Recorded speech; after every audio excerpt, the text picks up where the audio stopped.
Assalamu alaikum saygılar telekanalının teleseyircileri. Bugün informasyon programmasını seyretesiniz. Sizler için men Gülsüm Halilova çalışan ve növbetteki musafirimizni selamlamaktan memnunum. Bu İsmet Bey Yüksel, Kırım Tatar Cemaat ve Siyasi Erbabı, Türkset Ukrayna demek başkanı, iş adamı. İsmet Bey, selamu alaikum. Aleykümselam Gülsüm Hanım.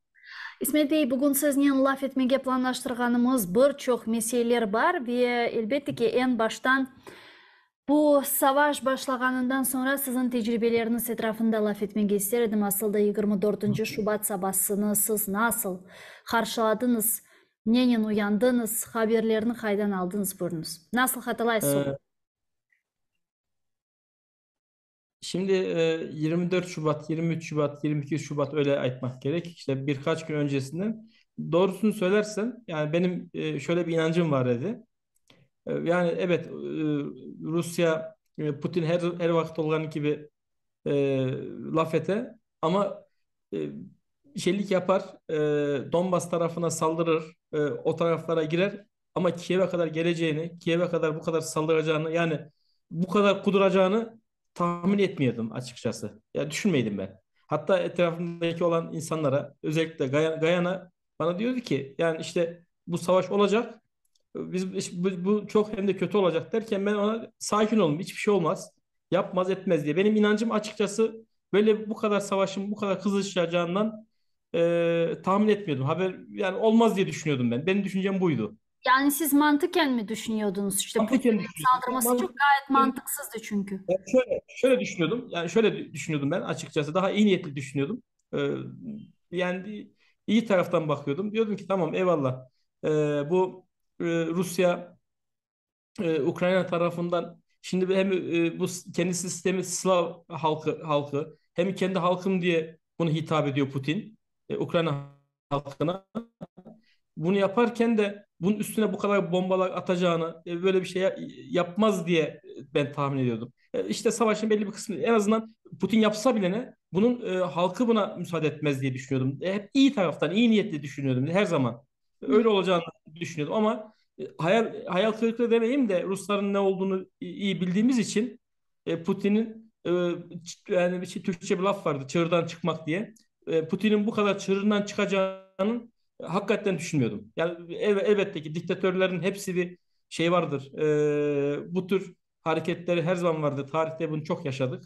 Özellikle işte ben bunu şu andaki tabii 24 Şubat'taki düşüncelerimle şimdiki düşüncelerim arasında çok büyük fark oldu. Yani 24 Şubat'ta ben Putin'e olan saygım, sevgim falan öyle asla bir şey yoktu. Hiçbir zaman yoktu. Çünkü Kırım'daki yaptıkları, 2014'teki yaptığı işgali gördüm, yaşadım, birlikte yaşadık. Hep beraberdik o zaman orada.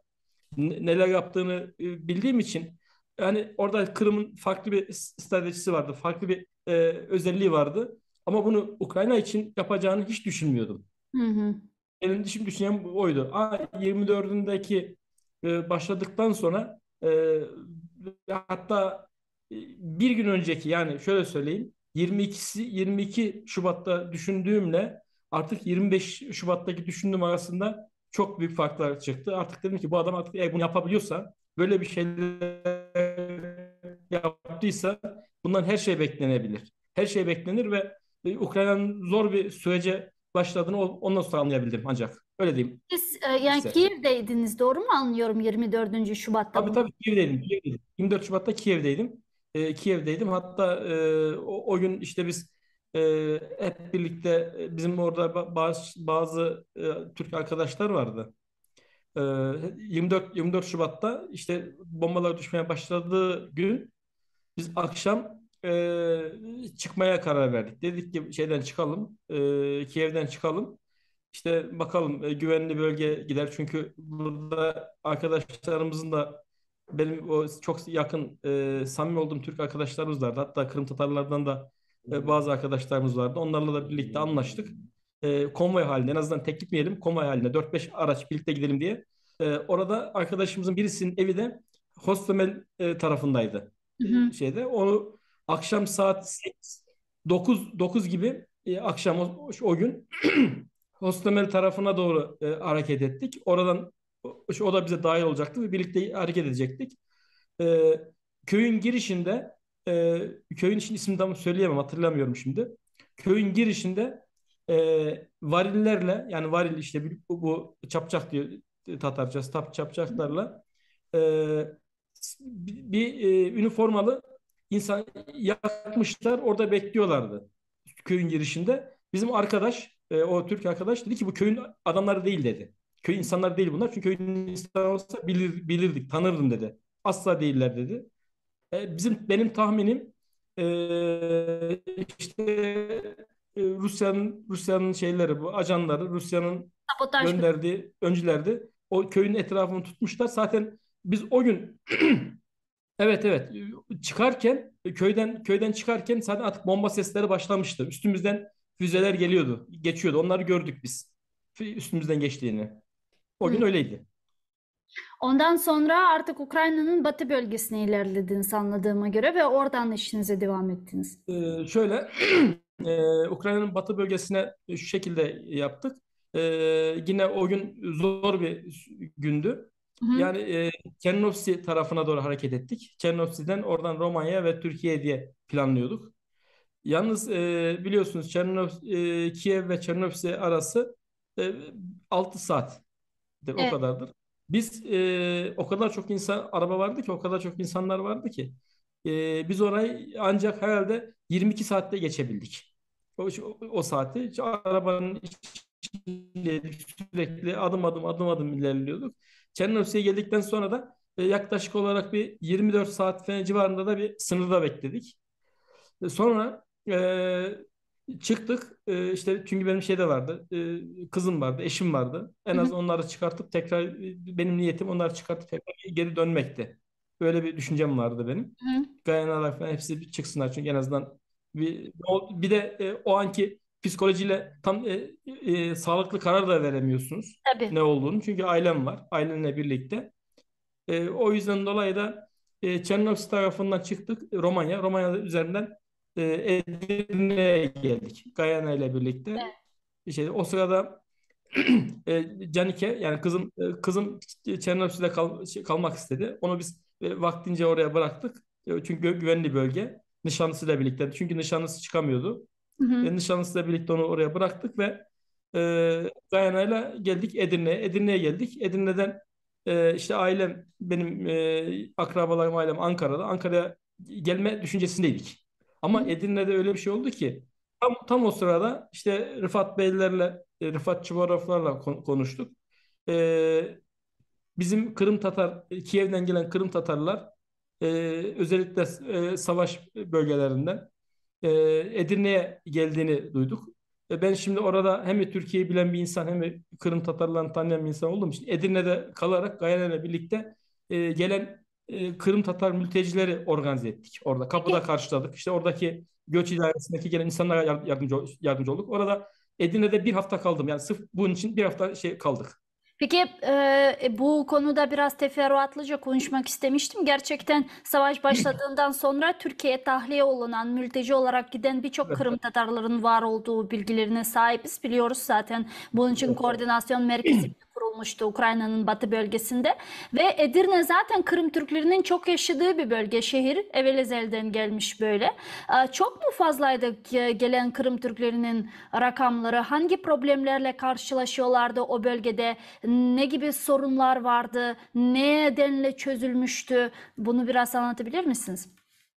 Ya bu o günkü şartlarda tabii ki insanların, yani herkes bir şey var, şaşkınlık var herkeste. Bir anda böyle bir şey beklemiyorlardı. Bir anda böyle 2 gün içinde, 3 gün içinde insanlar kendi evlerini terk etmek zorunda kaldılar. Yani bu çok acı bir şey. Şimdi biz Kiev'de biraz daha farklı düşündük ama o diğer bölgelerden özellikle bu Ağızka Türkleri ve Kırım Tatarlarının işte savaşın tam böyle başlandığı şu noktalardan onlar da çıktılar. Hostomel taraflarından şeyler vardı. Bir grup Kırım Tatarlar vardı. Onlar çıktılar. Daha sonra bu Herson diyorum. Harkov tarafından gelen şeyler vardı. Ağızka Türkleri, Kırım Tatarları vardı. Onlar vardı ve insanlar şaşkın durumdaydı. Ne yapacağını, çünkü evlerini terk etmişler. Alabildikleri yanlarında ne vardı? Ellerinde ne alabilirse bir ufak bir çanta, bazısı onu bile alamamış. Sadece dokümanlarını alabilmiş. Aldılarsa yanlarında paralar yok. Şeysiz çünkü hazırlıksız bir şekilde geldiler. Edirne'de bizim Edirne'de şöyle Edirne'de bizim Kırım Tatar derneğimiz yok. Temsilcilerimiz var sadece. Kırım Tatar temsilcileri var ama onlar da e, yani Kırım Tatarların yoğun yaşadığı bölge değil Edirne. Yakın yerler Tekirdağ'da, Kırklareli'de, İstanbul'da yaşayan Kırım Tatarları ve derneklerimiz, teşkilatlarımız var. Yalnız Edirne'de biz o yüzden dolayı Edirne'de kaldık. Biz gelince bir anda niyetimiz Ankara'ya gitmekti. Öncelikli olarak. Kaldık işte insanları karşılayalım, insanlarla ilgilenelim diye. Gelen insanların birçoğu ilk başta göç idaresi öğrenci yurtlarına yerleştirdi gelenleri. Sayısını o en az herhalde bu arada tabii ki göç idaresi Türkiye Devleti'nin göç idaresi de elinden gelen her türlü yardımı gösterdi ama e, ilk gelen kafileydi. Onlardan tam ne yapacağını tam bilmiyorlardı. Ani bir şeydi. Önce bir hazırlıksız yakalandılar onlar da. O yüzden dolayı biz kaldık orada hem göç idaresiyle birlikte çalıştık. İşte oradaki hem Edirne valisi, Kırklareli valisi öncelikle bir ilk kafile şeyden geldi. Edirne'den geldi. Onları biz orada birlikte bu Anadolu Turizm Otelcilik Okulu var. Biraz daha rahat da orası. Otel tarzında bir yer. Oraya yerleştirildi. Orası tamamen dolduktan sonra ondan sonra üniversitedeki şansım şuydu. Öğrenciler yoktu. Bir olan kısımda öğrencilerin bir kısmını aldılar. Başka bir kampüste aldılar. E, bizim şeyler gelen vatandaşlarımızı oraya yerleştirdiler. Daha sonraki gelen Kırklareli'ye geldiler. Oradan işte Bursa, Eskişehir ona göre dağıldılar. Sonra biz tekrar işimiz bitti orada. Ankara dönmek yerine daha çok ihtiyaç var diye Hı. tekrar Ukrayna'ya döndük biz. Ukrayna'yla birlikte. Ankara'ya dönmedik. Bir hafta kaldık Edirne'de. Ha. Peki bu göç idaresine müracaat eden Kırım Türklerine nedenle ne gibi yardım verilebiliyor şu an Türkiye'de? Misal gitmek isteyenlere. Yani şöyle, göç idaresi ilk etapta gelen mültecilere, gelenlere, ilk kafeye gelenlere onlara barınma ihtiyacını karşıladılar. Yani orada devlete ait olan öğrenci yurtları, Hı e, hı. bu işte dediğim gibi turizm ve otelcilik okullarında ağırladılar onları. Ve üç öğün yemek verdiler. Sabah, öğle, akşam yemek verdiler.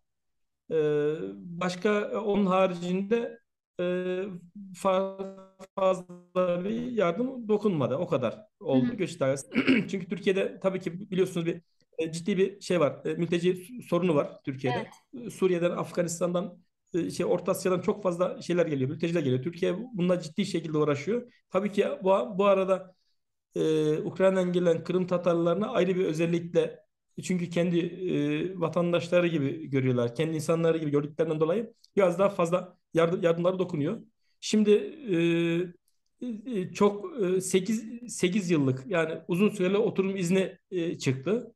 İsteyen Kırım Tatarlar gelip orada göç idaresine müracaat ettikten sonra 8 yıla kadar oturum izni alabiliyorlar. Çalışabiliyorlar. O kadar. Başka bir devletin sağlık konusunda yardım ediyorlar. Sağlık konusunda yardım var. Başka da yok. Peki Rusya'nın son zamanlarda ilan ettiği seferberlikten sonra sizin edindiğiniz bilgilere belki kaynaklarınıza göre Türkiye'ye göç eden Kırım Tatarlarının sayısı arttı mı, artmadı mı?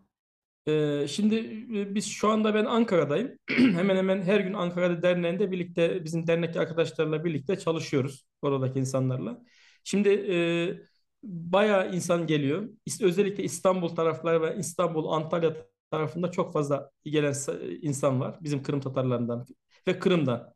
Ve çok zor bir şartlarda geliyorlar. Önce işte Kırım'dan karayoluyla ya da trenle Soçi'ye, Rusya'ya, oradan Gürcistan'a, Gürcistan'dan yine Türkiye'ye bu şekilde bir günlerce süren yolculuktan sonra ulaşabiliyorlar. E, dernekte bizim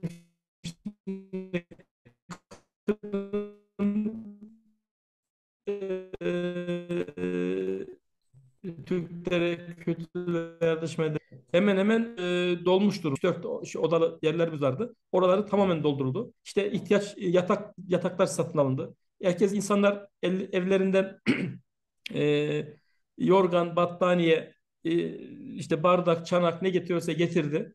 Oradaki insanları ağırlamaya çalışıyorlar. Hatta bazı arkadaşlarımız, bazı insanlarımız ki biz de dahil olmak üzere burada alabildiğimiz kadar evlerimize misafirler aldık.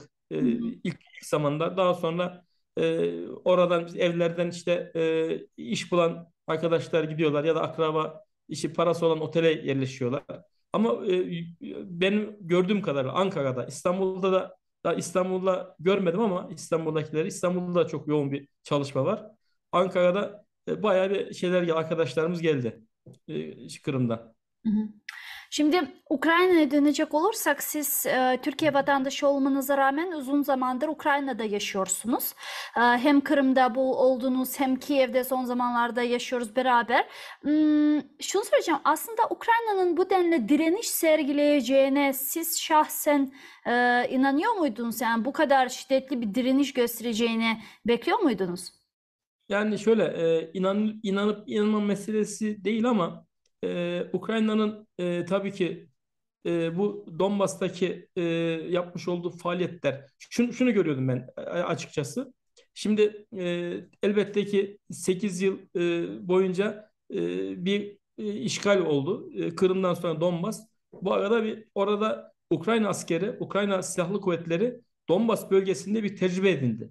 Yani savaşma tecrübesini edindi ve eğitim aldı. Silahlarını güçlendirdi. Askeri göç. Bunu ben Kırım'ın işgalinden sonraki tüm zamanım Kiev'de geçti. Tüm Kiev'deki ben bunu hem İçişleri Bakanlığındaki yani bu polisler diyeyim İçişleri Bakanlığı derken polislerde ve askeri şeylerde bunu görebiliyorduk. Hem medyadan takip edebiliyordum hem de gözümle bazı şeyleri görebiliyordum Hı hı. onlara.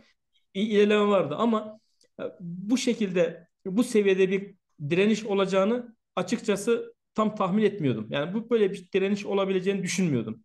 Rusya çünkü hepimizin bütün dünyada olduğu gibi yani sadece bende değil bütün dünyada şöyle bir kafamızda bir imaj oluşmuştu. Rusya güçlü bir ülke. Rusya çok büyük dünyanın en büyük ikinci ordusuna sahip bir ülke. Bu Ukrayna'da yeni daha işte Kırım'ı kaybetmiş, toprak kaybetmiş, Donbas'ı kaybetmiş ve yeni kalkan yeni bir cumhuriyet. Rusya bunu ezer geçer. Çünkü elinde Rusya'nın silahı yok, Ukrayna'nın silahı yok. Rusya'nın elindeki silahlarla bunu ve asker gücüyle bir anda hatta hepimiz şunu düşünüyorduk. Diyoruz ki işte 2 günde, 3 günde herkes gibi ben de onu düşünüyordum. 3-4 günde Kiev'e gelir, alır ve olurdu.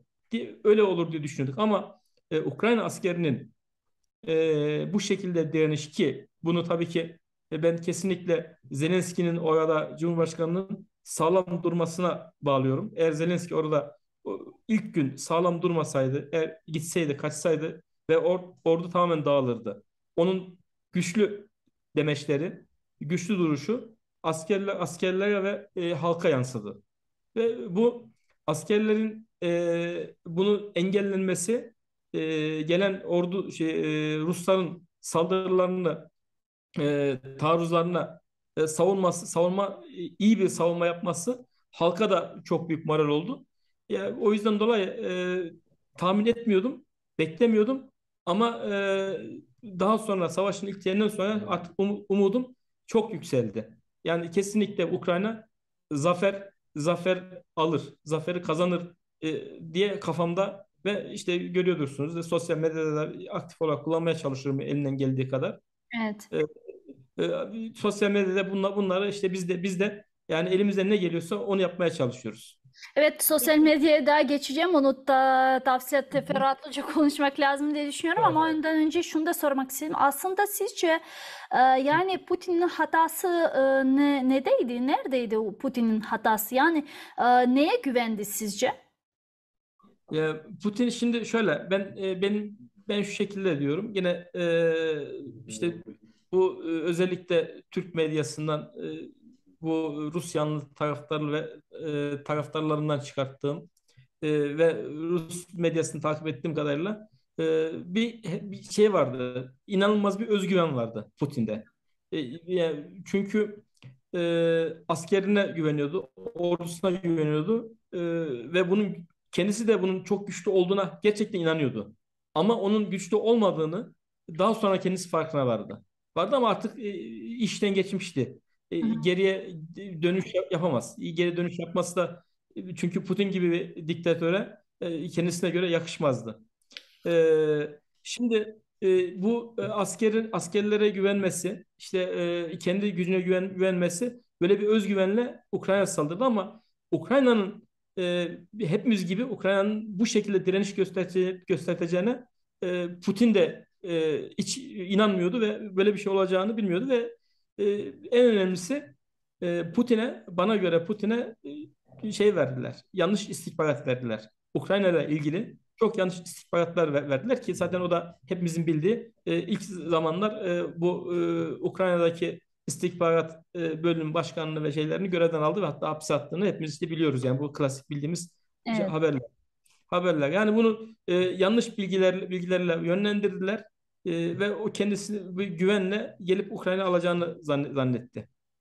Ve benim düşüncem şu anda yani kısaca olarak bu. Evet, öyle de görünüyor zaten. Bir de İsmet Bey, biraz kameranızı aşağıya çekmeye rica edeceğim. Çünkü biraz Öyle aşağı. mi? Evet, böyle muhteşem. Gerçekten de yani Putin'e yanlış istihbarat verdiğini birçok siyasi analist de söylüyor ve görüyor musunuz, yani Putin'in 7 ay içinde zorla işgal ettiği bazı bölgeleri Ukrayna ordusu artık bir iki hafta içinde geri alıyor ve gerçekten de çok büyük bir taarruz başarılarını sergiliyor. Tabii burada sizce dünyanın Ukrayna'ya verdiği yardımın katkısı ne kadar, yani ne kadar önemliydi Ukrayna için bu yardım sonucu taarruz gerçekleştirmeyi? Tabii ki yani bu dünyadan alınan yardımlar yani bana göre yeterli mi?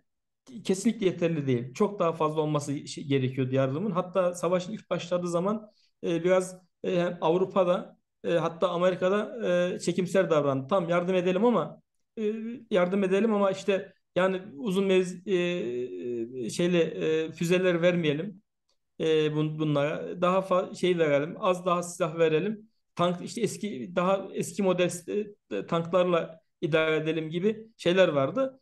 Ukrayna'nın yaptığı direnişten sonra açıkçası biraz daha böyle onlara da cesaret geldi. Ondan sonra verdiler. Ama daha önemlisi şu. Ne kadar modern silah verirsen ver, ne kadar güçlü silah verirsen ver ama bunu en nihayetinde kullanabilecek cesaretli, güçlü, eğitimli askerler. Hı hı. Eğer onlar olmazsa istediğin kadar silah ver, istediğin kadar sen buraya silah yığ. Bunları kullananlar eğer cesaretsizse, korkaksa, inanmayan askerlerse o silahlar hiçbir işe yaramaz, hiçbir şey olmaz. O yüzden dolayı Avrupa'da, Amerika'da ilk başta ama Ukrayna'nın ne kadar cesaretli, ne kadar kendine güvenen bir ordu olduğunu farkına vardıktan sonra beklenen silahları göndermeye başladı. Hı hı.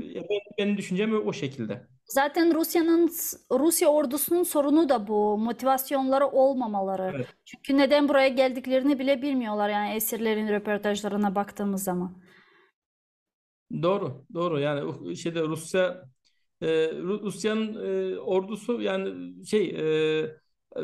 şöyle aslına bakarsan e, bu tatbikatlardaki daha önceki izlediğimiz tatbikatları onlar takip ediyordum ben her birisinde.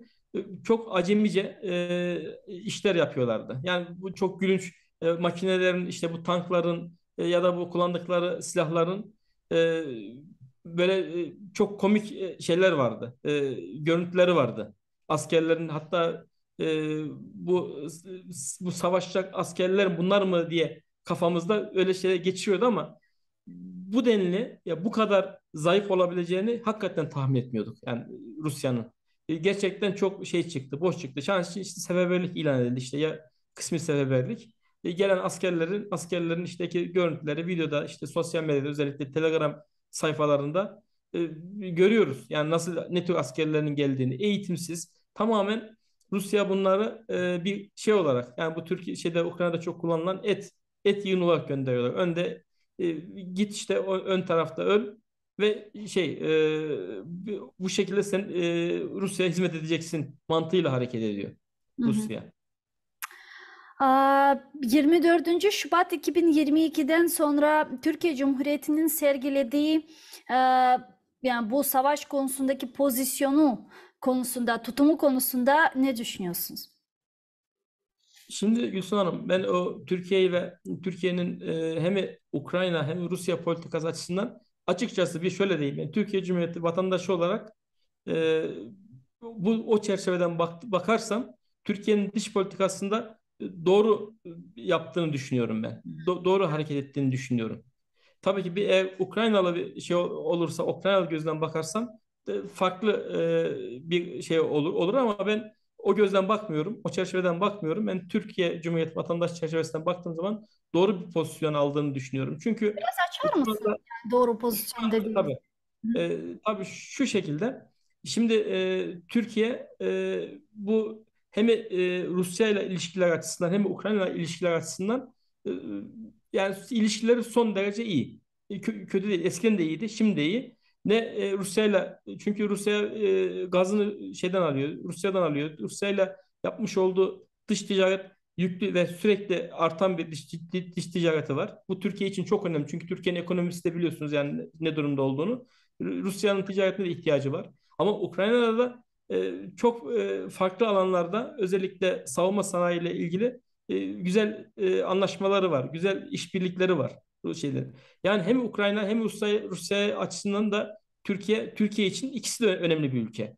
Ve burada o açıdan dolayı da pozisyonunu fazla değiştirmedi. Ben o yüzden dolayı beğeniyorum ama şu ara bir şey daha söylemek gerek ki aslına bakarsanız Türkiye'nin vermiş olduğu, Ukrayna vermiş olduğu destek, yani silah desteği de bu küçümsenemez.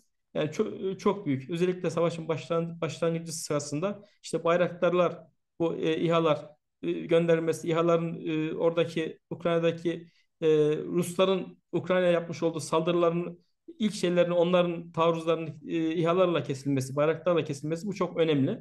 Bir de aslında burada bir şey daha var. Türkiye'nin işte bu Montreux Anlaşması'na göre biliyorsunuz işte savaş gemilerinin Boğaz'dan geçirilmemesi şeyi var. Türkiye bunun eğer Boğaz'dan Suriye'deki bu savaş gemilerinin eğer Boğaz'dan geçirmiş olsaydı, o sıralarda izin vermiş olsaydı şu andaki savaşın ilk başladığı zamanki ve şu andaki gidişatı böyle olmazdı. Ukrayna'nın yani Türkiye açısından böyle bir şey var. İyi güzel tarafları var.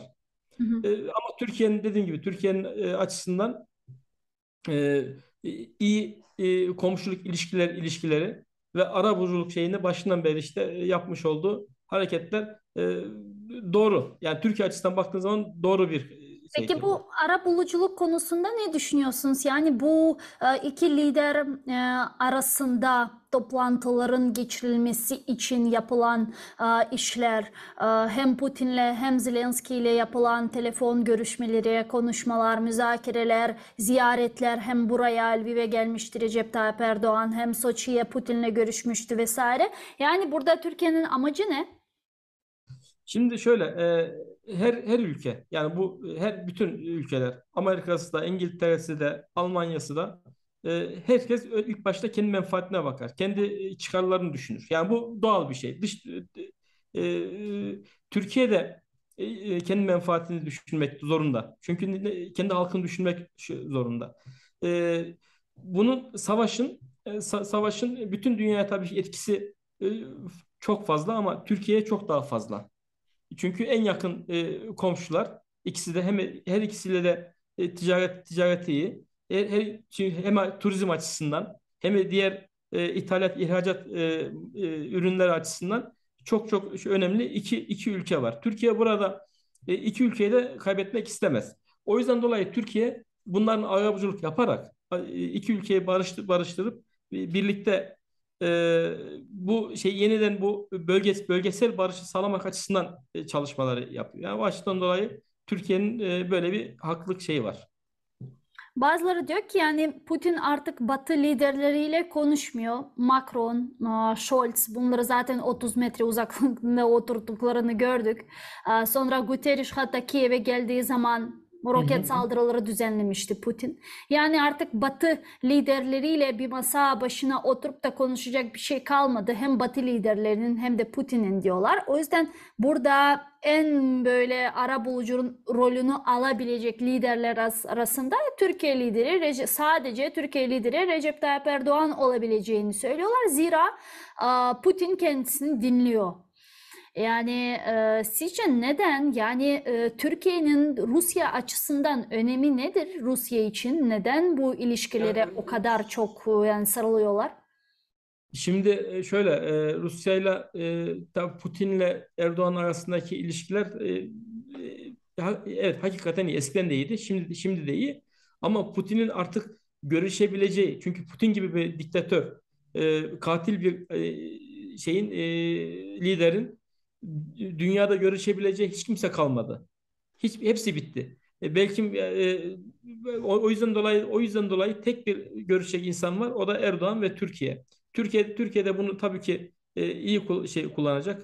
Güzel bu ilişkilerle kendi menfaati açısından bununla ilişkilerini sürdürecek. Yani Rusya'nın Türkiye ile olan ilişkisi, yani o açıdan baktığınız zaman e, biraz önce söylediğim gibi sadece ve sadece bana göre dünyada başka görüşebilecek ülke ve başka şey kalmadığından dolayı tamamen hepsini kapattı. Sadece Türkiye var. Hı hı. Ve bir de görüştü işte İran var, biliyorsunuz. İran'dan işte alıyor ama İran'ın da Dağlar satın. dünyada tabii ki evet, İran'ın da ne Avrupa'da ne de şeyde hiçbir söz hakkı yok. En azından Erdoğan'ın işte ilişkileri düzeltmesi açısından oradaki diğer liderlerle görüşmeler açısından çok önemli bir pozisyonu var. Ki Bunun o da yüzden başka. burada böyle bir soru oluşuyor. Bütün uygar dünya liderleri Putin'le görüşmediği zaman Putin sadece işte Kuzey Kore lideri ne bileyim orada diktatör liderlerle görüşebiliyor. İşte bu diktatör liderler arasında Erdoğan'ın işi ne?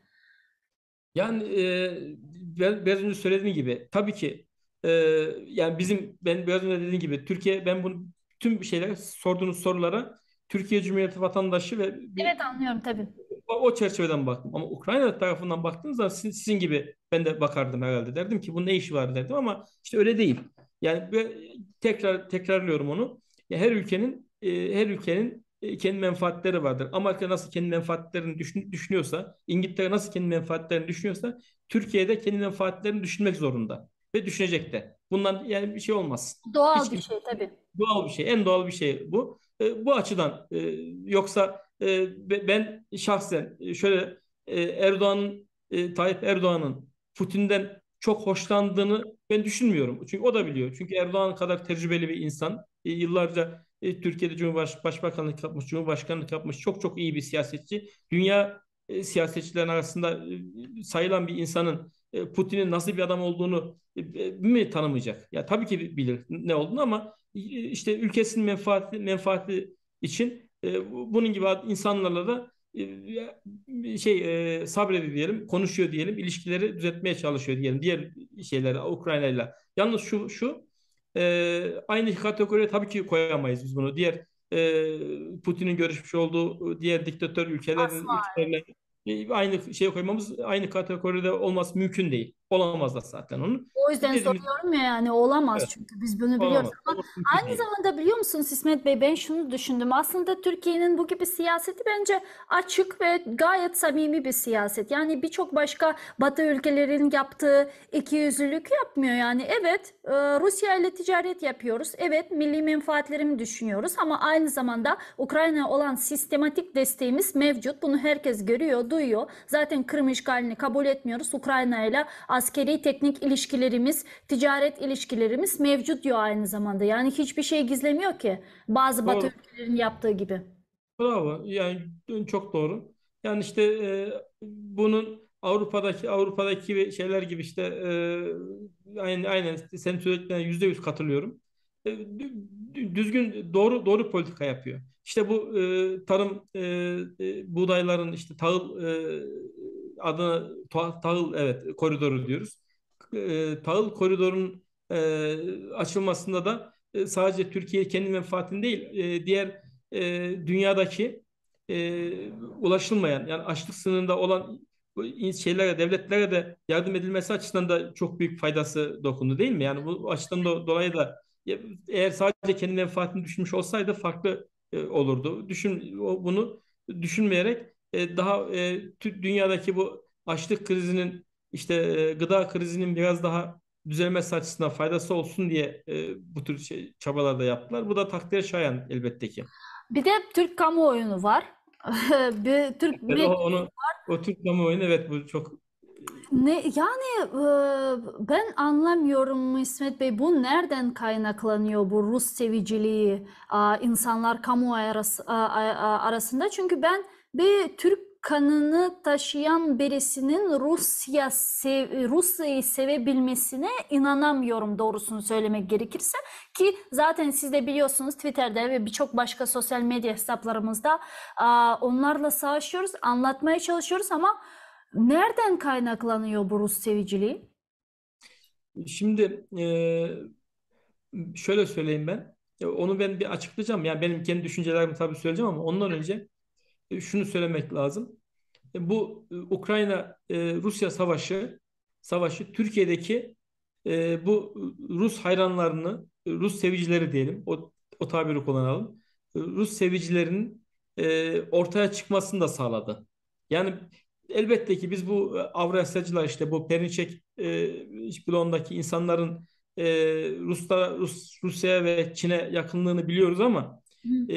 halkın bu şekilde olacağını, onun etrafında bu kadar olacağını biraz önce söylemiştim. Savaşın işte bu şekilde tahmin etmediğimiz, hiç tahmin etmiyorduk bu şekilde saldıracağını diye. Aynı şeydeki o şoktayız. Yani ben ve benim gibi insanlar Türkiye'deki Türk vatandaşlarının, ben Türk'üm diyen bir insanın Rusya'yı bu kadar çok sevdiğini, bu kadar çok Rus propagandasına aldandığını, onun hakikaten şok içindeyiz. Hı hı. Yani böyle olmamalıydı. Bir işin ilginç tarafı, herkesin kendisine göre şeyi var. Bir sebebi var. Ya buradaki bir İslamcılar dediğimiz grubun kendine göre bir şey var. Niye Rusya'yı seviyorlar? İşte bu Avrasyacılar, zaten bildiğimiz klasik şeyler. İşte sol görüşlü insanların kendi şeyi var ama en çok benim şaşırdığım, şok olduğum Türk milliyetçilerin. Evet. Aralarında Türk milliyetçisi olup ben Türk'üm, Türk milliyetçisiyim, ülkücüyüm, milliyetçiyim diyen insanların bile bu Rus seviciliği yapmasına ben şok oluyorum, hayret ediyorum. Nasıl olabilir? Şimdi nasıl olabilir? Hemen kendim sordum, kendim cevaplayayım o zaman. Evet. Nasıl olabilir? Nereden kaynaklanıyor? Nereden kaynaklanıyor? Şimdi bu bana kalırsa Rusya'nın büyük başarısı. Hı. Yani kesinlikle büyük başarısı Rusya'nın. Propaganda savaşlarındaki başarısı. Bu Türkiye'nin üzerinde zamanla, yani bu aşağı yukarı herhalde bir 20 yıldır, belki daha fazla zaman içinde işte Rusya'nın bu propaganda için ne kadar para harcadığını, ne kadar paralar döktüğünü, ne kadar emek sarf ettiğini hepimiz biliyoruz. Yani bunu anlatmamıza gerek yok. Ama Türkiye'de demek ki bunu çok çok iyi yapmış. Ve çünkü şöyle, Türkiye'deki belli başlı köşe yazarlarını, bu artık o kelime kullanmak desem, o kelimeden nefret ediyorum, fonlamak kelimesinden. Nefret ediyorum. Öncelikle sen de Ay, çok çok karşılaştım ben bu sözle. o kelimeden ben aslında onu kullanmayayım da fonlamayı. Yani bunları resmen satın alma diyeyim. Belli başlı köşe yazarları bazı insanları satın alarak, saf insanları, yani bir şey olmayan, aslında Rusya'yla hiç alakası olmayan insanları etkileyebilmiş bunlar. Ve bunun Rus tamamen kendi propagandası şeyinde çalışmasının ürünü bu. Hı hı. Ve bir kereden bir günde olan bir şey değil bu. Biz bunu aslında farkındaydık. Bu savaş çıkmadan önce de sürekli bas bas bağırıyorduk sosyal medyada. Belki denk geliyordu, denk gelmiyordu ama biz bunu sürekli söylüyorduk. İşte ya bu şey gibi, Oda TV gibi, Aydınlık gibi gazeteler ve ona benzer de birçok daha altında o kadar çok her gün medya kuruluşları çıkıyor ki, web sayfaları. Adını sanını duymadığımız ama bunları besleyebiliyorlar. Çünkü bir medya kuruluşunun ayakta kalabilmesi için ne kadar paralar olduğu, ne kadar para lazım olduğunu Bunu en iyi bilenlerdenim. Çünkü bir zamanda ben de bir medya kuruluşunu çalıştırdım ve ne kadar masraflı olduğunu biliyorum. O kadar bu iş kolay iş değil. Ve demek ki bu şeyin bu kaynağın bir sahibi var. Ve onu da o kaynağında bildiğimiz şeyler Rusya. Rusya bunu 20 yıldır 30 yıldır bunu yapıyor. Bu zaman içinde. Tabii bu sözde analistler hakkında hiçbir şey söylemiyorum. Çünkü onlar zaten 3 günde Putin Kiev'i alır falan diyorlardı. Şimdi utanıyorlar mı bilmiyorum ama bence utanmıyorlar. Yani yalan yanlış makaleler yazmaya devam ediyorlar. Yok Buçi'de ne bileyim orada hiç kimse öldürülmemiş, tecavüz edilmemiş. Bütün senaryoya göre yazılmış, getirmişler, kuklaları yerleştirmişler falan. Ukrayna Donbas'ı vuruyormuş, Ukrayna sivilleri görmüş. Yani bununla alakalı çeşitli makaleler yazıyor ve benim aldığım bilgilere göre kaynaklardan bu gibi analistlere Rusya yaklaşık 40-50 bin dolar veriyormuş bir makale için. İnanabiliyor musunuz? Evet. Şimdi şöyle bu Rusya'nın Ukrayna'yı işte 3 günde alır tezi. Herkesin bu şeyi vardı bunda. Onda ben o tezi savaşın ilk başladığı günlerde sıradan gazeteciler de yani sıradan vatandaş herkes hatta Ukrayna içindeki birçok insan bile bunu bu şekilde düşünüyordu. Onu ben çok fazla yadırgamıyorum. Bu 3 günde alır hikayesini. Ama savaşın artık bir 2 ay 3 ay geçtikten sonra hala daha Rusya bunu Ukrayna'yı bu şekilde alır, bu şekilde yok eder e, tezini savunanlar işte bunlar yanlı insanlar ve bu 40 bin 50 bin dolar bence çok daha fazlası var. Bunlar sadece herhalde belli başlı insanlar bu paralar dağıtılırken makaleler dağıtılırken aradaki bu küçük internet sayfaları ufak şeyler onlar da bu para kazanmak için güzel çalışıyor. Güzel işler çıkartıyorlar Türkiye'de. O yüzden dolayı yani bu Rusya bu işi konuşmam en başına söyledim ya bu Hı şey hı. medya konusuyla alakalı. Gerçekten bu işi başardı. Gerçekten bu işte başarılı. Çok başarılı. Peki Başarılı ve insanlar tamam bunu satın alma diyebiliriz. İşte analistleri falan çalıştırıyorlar. İnsanlar peki niye bu kadar çabuk aldanıyor bu yalanlara? Yani bir bilgi atıyorlar, bir fake haber atıyorlar. İnsanlar bunu direkt araştırmadan, bakmadan, etmeden, ne bileyim öğrenmeden doğru olarak kabul ediyor ve bunu argüman olarak kullanıyorlar. Ama biraz araştırsan yalan olduğu zaten aşikar. Yani insanlar niye bu kadar çabuk aldanıyor ki? yani şimdi şöyle insanlar niye çabuk bu kadar aldanıyor? Şimdi insanların her insanın kendi ilgi alanı var.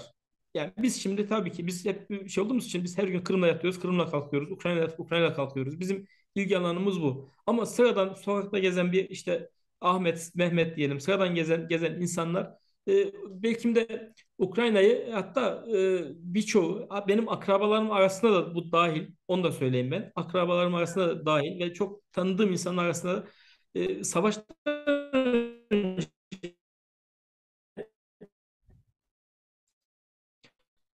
Rusya ve Ukrayna'yı ayırt edemeyecek kadar olduğunu insanlardı. Şimdi bu insanlar bu parayı alanlar yani bu satın alınan satılanlar yani köşe başındaki insanlar medya sahibi insanlar Hı hı. bu tür insanlar etkilemek bunlar çok daha kolay. Onlar etkileniyor. Okumayan, araştırmayan, hiçbir şekilde araştırmayan bir insan takip ettiği gazete var. Sol görüşlü. Sol görüşlü bir insan. Kimdir bu? İşte sıradan birisi. Aydınlık gazetesi okuyor. Her gün bunu söyleye artık bu adam o kadar inanıyor ki bunun başka bir karşı bir savunma yaptığın zaman o senin yalan söylediğini artık savunmaya başlıyor. Aslında oturup biz burada ben çok karşılaşıyorum. Hemen hemen her gün oturup bazı insanlara bunun öyle olmadığını birebir gözünün içine baka baka anlattıktan sonra konuşmamızın sonunda evet haklısın diye kalkan insanlar var. Her gün de biz bunu görüyoruz. Her gün burada karşılaşıyoruz bu insanlarla. Bir de Yani o yüzden dolayı hı hı.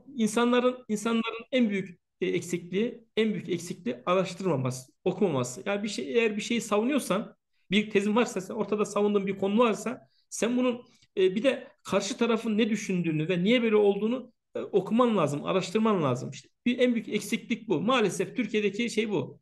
Bir de eğitim seviyesinden diyelim. Bir de şu Eğitim sorun seviyesinden. var. Ben şunu Evet. fark ettim. Amerikan karşıtlığı var.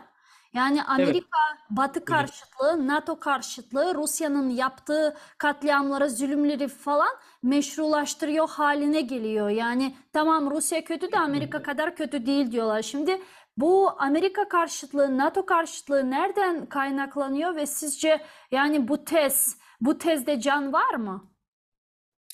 Yani şimdi şöyle, Türkiye'de tabii ki Türkiye ve Amerika arasındaki ilişkilerdeki özellikle işte bu Amerika'nın bu Suriye'deki bu PKK yanlısı Hı hı, PKK'lılar biliyorsunuz onları silahlandırılması, hı sonra e, Amerika'nın Irak'ta, Afganistan'da hatta Suriye'de başladığı zaman ilk Suriye'deki savaşın başlatılması, bu Libya'daki şeyler yapılmasından dolayı bir Müslüman olan Türk halkı tabii ki Amerika'yı sevmesi beklenemez. Tabii ki sevmiyor. Yani baktığın zaman Amerika'nın Irak yaptıklarını hangi Müslüman, hangi Türk, hangi vicdan olan insan tasvir edebilir? Orada da ne zulümler yapıldı. Şimdi biz de diyoruz ki yani Amerika tabii ki Amerika düşmanlığı bunun Amerikan düşmanlığı Rus dostluğu olamaz. Yani çünkü zalim zalimdir. Bizim de savunduğumuz nokta zaten bu. Eğer zalimse Amerika orada zalimlik yaptıysa o zalimlik Rusya'nın Ukrayna'da yaptığı zalimliği hoş göremeyiz. Yani insan olarak hoş göremeyiz. Tabii ki nefret et. Amerika'yı nefret et ama Rusya'yı da sevme. Rusya'dan da nefret et. Yani objektif ol. Mazlumun yanında oluyoruz. Her zaman bizim savunduğumuz hak adam bu devletler değil daha net görev. Benim bu. Amerika düşmanlığı, Batı düşmanlığı e, bu tamamen Rus sevgisine dönüşmüş ve bunu da dediğim gibi biraz önce söylediğim gibi Rusya da bunu çok çok iyi kullanıyor. Bu propagandayla çok iyi kullanıyor ve bu insanları kendi saflarına çekebiliyorlar. Ya Bu büyük evet bir bir sıkıntı. de bir de şöyle bir sorun oluşuyor. Şimdi Rusya'nın yaptıklarını anlattığın zaman direkt CIA ajanı veya ne bileyim Amerika tarafından fonlanan bir ajan veya FETÖ'cü oluyorsun.